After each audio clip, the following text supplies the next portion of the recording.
When the man again taking up, Obozi Hoffman and the father now no go with him themselves. And when Benkulo was saying surely they will gather, but because they did not gather in the name of God, surely they will scatter. And be careful when asele, away for asele, megide, njo, and the other things to tikogina mother. In other words, begin and mother were a common enemy together. You guys suddenly became friends. Be careful because definitely that thing join together. Once that thing has a trendy again, you people will go back to your original state. Actually, I'm going to get here Mother Marioko regarding some of the ogu and ano in the Christendom, especially in the father. She made it without mentioning the man. I'm no make and the father na so on social media. Meloji webe kwe this thing oku. Because I'm like mmadụ ịchọ Mother Mario okwu na-egwe m iwe. I'm like mmadụ na-achọ Mother Mario okwu. Ani na-eme akụ na-ewe iwe dị tin na I'm like ya. Ndị fada kwelu na onwe unu ogwu ha like Mother Mario aka. Hala na ya aka unu zie ndị otu unu zie ndị unu na-alụrụ ọrụ zie ndị unu na-alụrụ n'ọrụ. People should leave her alone for us. Because God the lion do. He is one of the few that their voice are being heard on this social media space.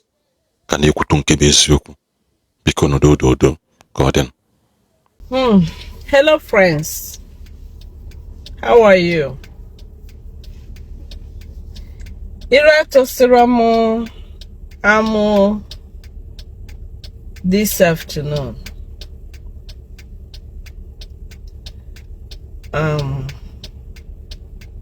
For the men no gasi Mother Mario Jewechiwe. Yes,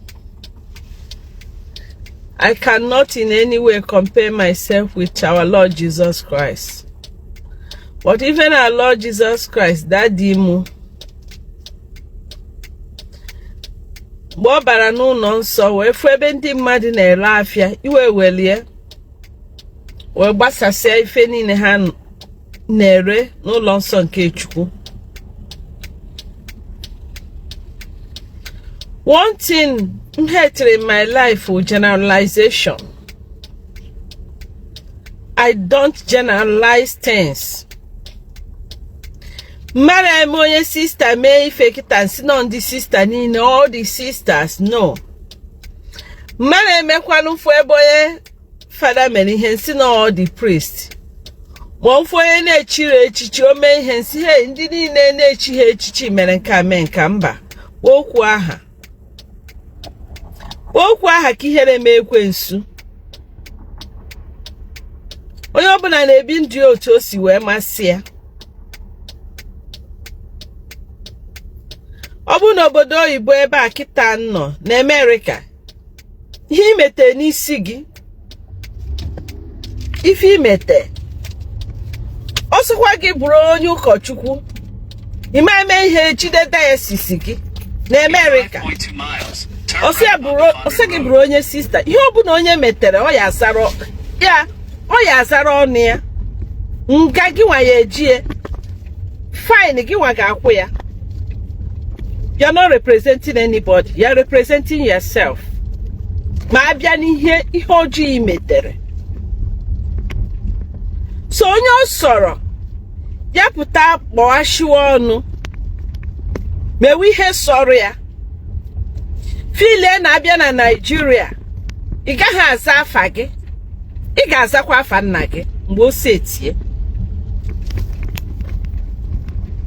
ama George gị no ka emeli ebere maka na ọ bụ sister maka na ọ bụ father maka na ọ bụ nka ị azala ọnụ gị. And actually make unu mara ihe because sometimes we can do all na social media sisterly advice brotherly advice asi na unu niile na agbasaga onye obula adịra agbasaga my dear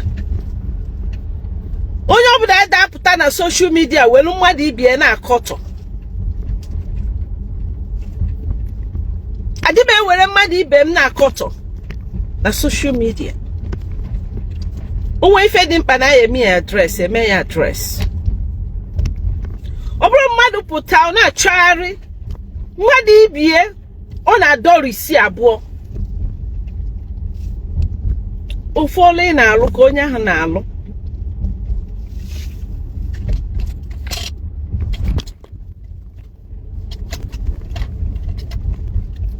Onwe ife dị iche na bullying, internet bullying, character assassination. Onwe ihe dị iche between sisterly, brotherly, fraternal correction.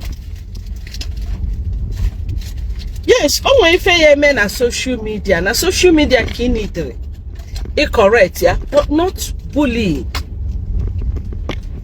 not blackmailing one another. Onye fadi begi made a mistake. Onye sister begi, maybe onwe he odeta here.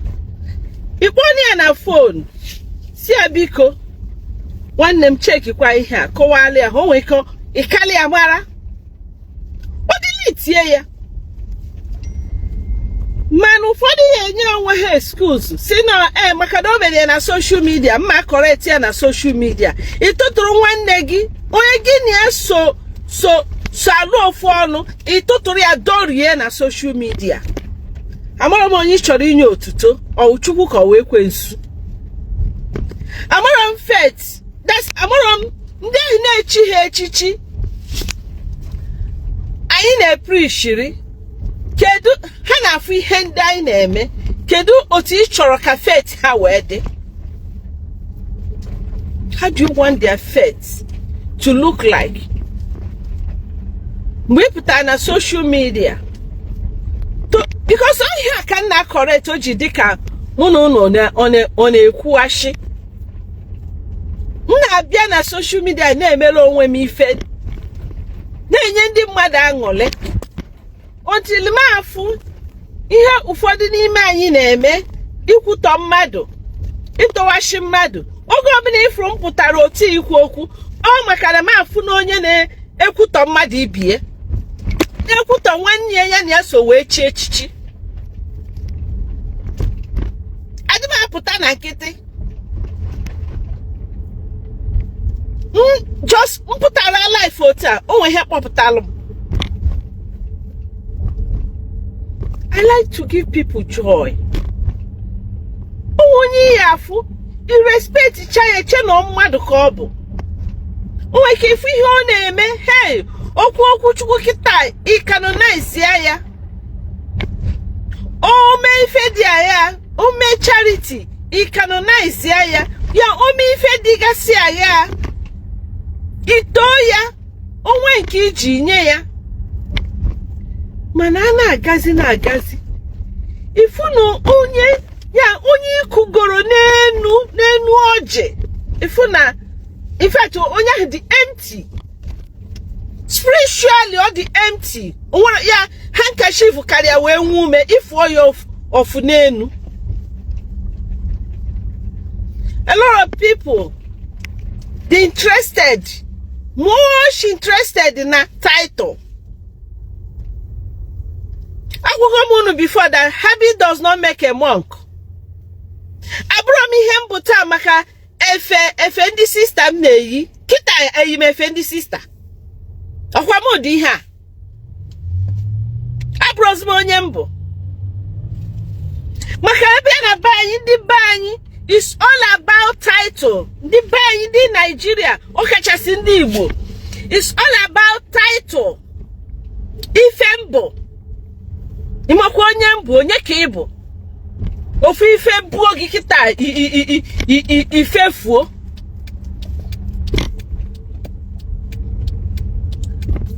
Achọrọ m ịmụ onye ịbụ onye ofu ọrịa kpachakata gị kịta ịdịka udele. Achọrọ m ịmụ onye ịbụ ofu transfer ya eme gị kịta depression esetie. Ijuba God, where are you? Why me? Obele people chori shine. But I'm internet here for the past 12 years. Name. by profession I'm a journalist. She sister. Man, onye bata internet ta. Ocho shine. Ocho shine ta.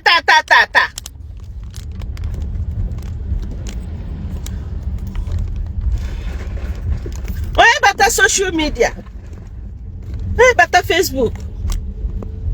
Ocho grow page ya. Ocho inwe 100 people under 1 month. Obido. Zuzube. Ane zuzu ale. Onye kwasi na okparia mmadu. Emecha kita nwakwa onye mkpọrọ aha. Mana onye ndị na-agwa m onwe ha. Okachasi particular somebody. Oge si ihe ọ ya ama. Na somehow okwu gbasala ya. Echibe enye gị ugwu. Ugwu na-enye gị ịmalụ. Ugwu na-enye gị before. Onye dọrọ ọdụ chọbọ otu o si agba gị saga indirectly. Ozuru ezuru agba gị saga.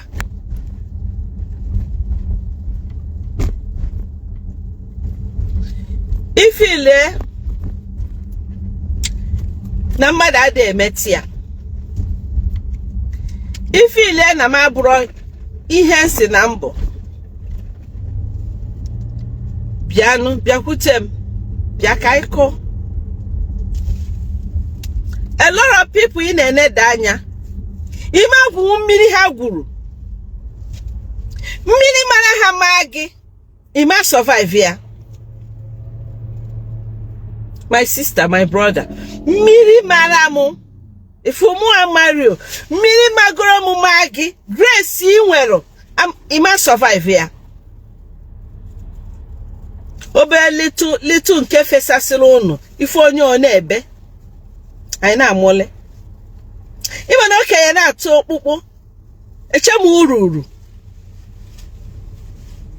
Okenye na-atụ okpukpu eche m ururu. Ịmara ife some of us ndị dị ka mụ na-agabiga in life.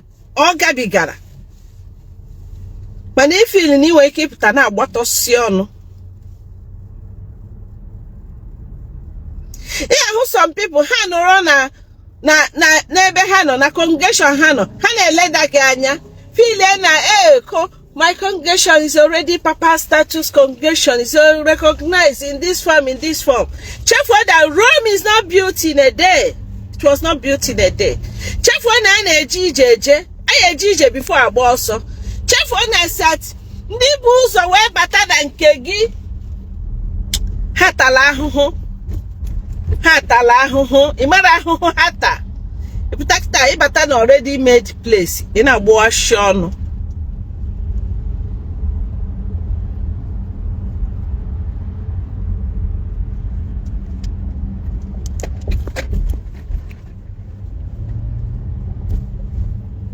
Echeta m dadi m kọrọ m akụkọ in those days otu ha si wee gwuo aja eji wee rụ chọọchị.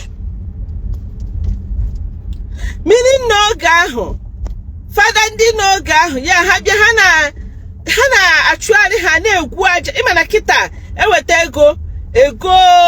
ego aja ti a na-agba tipa aja na-abịa. Mana oge a dadi m si na ha na-egwu aja ha na-eje na-ebute aja na-egwu aja. Ndị mbụ ọnụ ma ife na-ekwu. So ndị chiri fada oge ahụ of course imagine ha compare ndị kịta. O nwere ike onye chiri kịta pụta ọ na-ekwu ife ọ na-ekwu ọ na-eneda ndị ọ na-eneda anya maka na ọ bata mgbe diocese kwurugo ya diocese akwurugo nnọọ ịbata ị na-aza ife ị na-aza o nwezie young congregation su bidoronu ị na-eneda ha anya maka na ịdị opportuned banye na ya ebe emesigoro ife ị na-eweta ndị ọzọ ọnụ.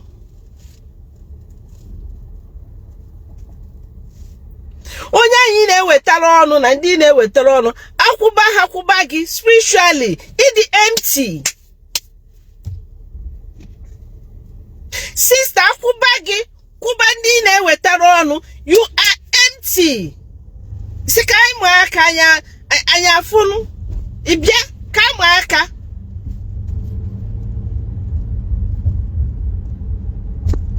Nina bua shono ijo hakita ife ha meputagoro.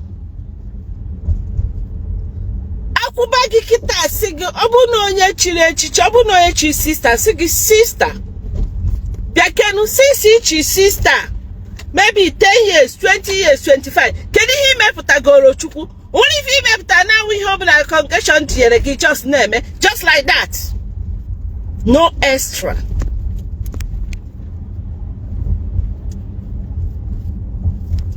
Oh, can be gonna have you no in a mepu hanya miri. Fana eba ku in a mewa hobby. Only go straight chichi. But if you puta low people on as per I belong to Papa Status congregation.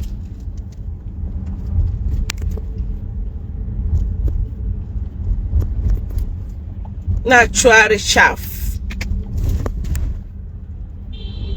I rapu mkpụrụ obi a na-akụ ọzọ.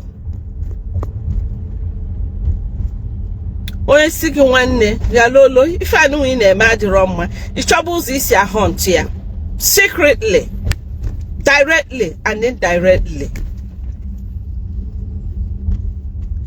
You are nobody until mbosi inwo and yamala be belong.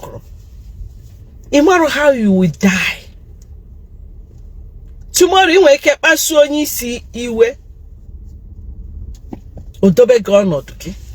But when the king that does not know Joseph bata odobe God okay. Oka so mechionogi Jesu ike paso osioma touch souls. Live by example. Live by example. Because can't happen, can't get even naga. For this, ogo mputari can nature takare better life. Mano, yeah, most times I'm on the road. For one thing or the other. Salutation is not love. I repeat, salutation is not love. Habit does not make a monk. Title cannot take you to heaven. It is the life you live. The life you are living. And the most important thing is the life you live. Where you go when you die. It's not about title. And we hear Makamua because Abro Makamua, how am I going to case so ununine? Because 27 years in our life here, I brought 7 days.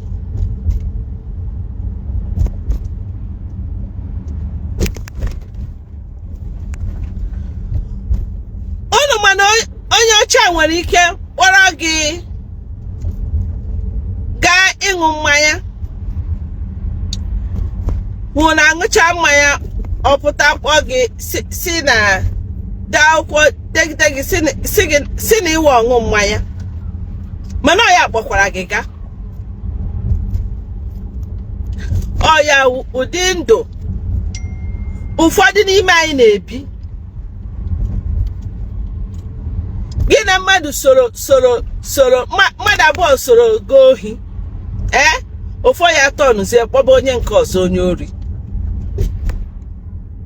Chineke ga-ajọji unu niile ife anụ na-ezuzugharị n'ihu akwụkwọ. Chineke ga-ajọji unu niile ihe anụ na-echu ya ụra unu na-echu ya afa. He's watching me and you. Unu continue disgrace wa Jesus. Disgrace by church. Who we talk? Oye gekwe oye kwasi wete ekegbuo. At the next light, turn right. Ofo onye gara short achọ mi ikuzigawa. Unu agbago mbọ unu ga-agba ka unu kwụsị m ikwu okwu na social media. Maka na nna agwụ na eziokwu. Ụfọdụ gakwu ndị oyim na ụmụnne m ha sị ha gwa m kwụsị m ịpụta at my age onye dịka m because ekwesị achọrọ ịnụ eziokwu. Somebody mmara so onye na-emepụta na social media o preachcha iso ya ego o preachcha nọkatara divert ya o dey preachzi ihe ọ na-arụzi wi gbasaga na iwu supporters of bulliers. Nke ọ chọrọ ikwu ọ chọwa onye nke kwuru na onye nkwu oshi ya support o.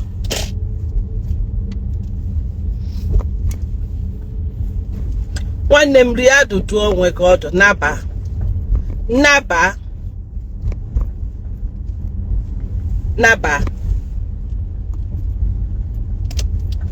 maka na ọzọ mma apụta o mma akpa aha gwa onye m chọrọ igwe okwu ihe m chọrọ ịgwa ya.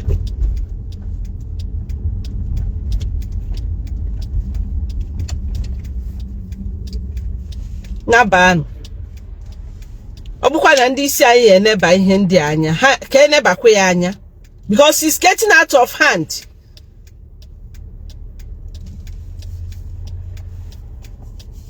Onye fada bịa na social media dee ihe kwuo okwu nwanne ya maybe attack. It's getting out of hand. It's not good. Onye sister pụta ma attack ndị sister ibie onye ụkọchukwu praise wee bully wee.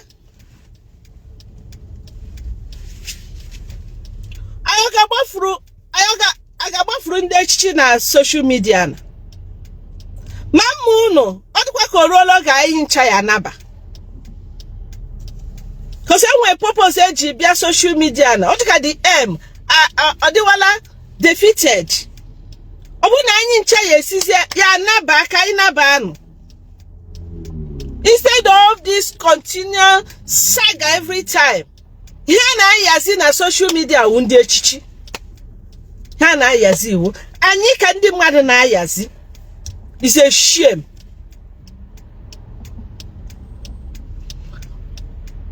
Ọ bụ na like ihe m na-eme block me and stop ịgagharị eme m attack directly and indirectly. Ma like ihe na-eme ma block niile ahụ ndị niile ahụ na-eme ihe ha na-eme na atụtasị m anya na-ekwezi m otiti mma block si unu tata nwere ife nji ige ihe unu na-ekwe eme because ihe unu na-emezi dị misleading and God need to do something. Ọ bụ na ndị isi anyị achọrọ ime ife Chineke ya kunie.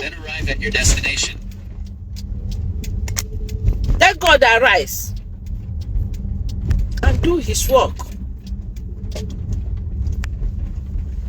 Na ihe a na-ayagharịzi kịta heart attack, sudden death. Ka ikpe na-ekpere against ihe ọjọọ gasị. Mba, kpere ụmụ ndị mmadụ niile na-ekpere anyị. Ọ bụrụ ịbịa na anyị na-defend the faith. You are defending faith. How are you strengthening those faiths? Oh God.